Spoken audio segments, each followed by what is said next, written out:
السلام علیکم، کیسے ہیں دوستو؟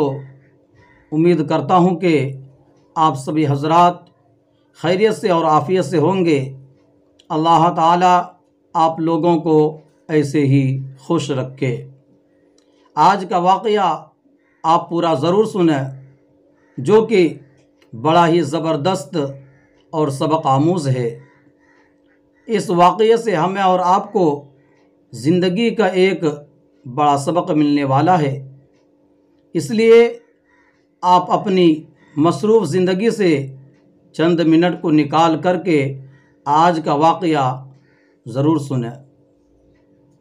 اس سے پہلے اگر آپ ہمارے اس چینل پر نئے ہیں تو ہمارے جبرائیل جمالی چینل کو سبسکرائب کریں اور اس ویڈیو کو زیادہ سے زیادہ لائک شیئر کریں۔ تو چلیے آج کا واقعہ شروع کرتے ہیں۔ زکوٰۃ نہ دینے والے پر عذاب قبر کا ایک عجیب واقعہ علامہ ذہبی رحمۃ اللہ علیہ نے لکھا ہے کہ علامہ یوسف رحمۃ اللہ علیہ فریابی اپنے ساتھیوں کے ساتھ ابو سنان علیہ الرحمہ کی زیارت کے لیے گئے۔ ابو سنان نے فرمایا کہ چلو ہمارے پڑوسی کے بھائی کا انتقال ہو گیا ہے، ان کی تعزیت کرائیں۔ کہتے ہیں کہ جب اس پڑوسی کے پاس گئے تو دیکھا کہ وہ بہت رو رہا ہے اور ہماری تعزیت کو بھی قبول نہیں کرتا ہے۔ کہتے ہیں کہ ہم نے کہا کہ کیا تو جانتا ہے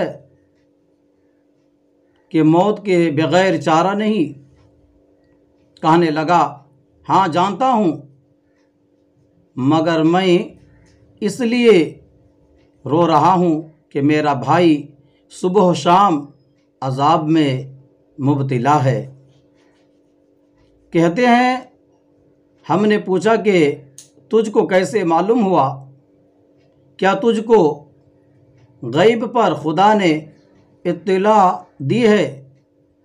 اس نے کہا نہیں، لیکن جب میں نے میرے بھائی کو دفن کر دیا اور اس پر مٹی ہموار کر دی اور لوگ چلے گئے تو میں نے قبر سے اچانک ایک آواز سنی کہ آہ، مجھ کو انہوں نے تنہا بیٹھا دیا کہ میں عذاب کا اندازہ کروں۔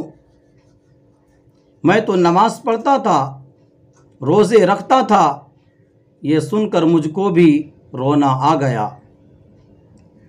میں نے اس کی قبر سے مٹی ہٹائی تو دیکھا کہ قبر آگ کے شعلے بھڑکا رہی ہے اور میرے بھائی کے گلے میں آگ کا طوق ہے۔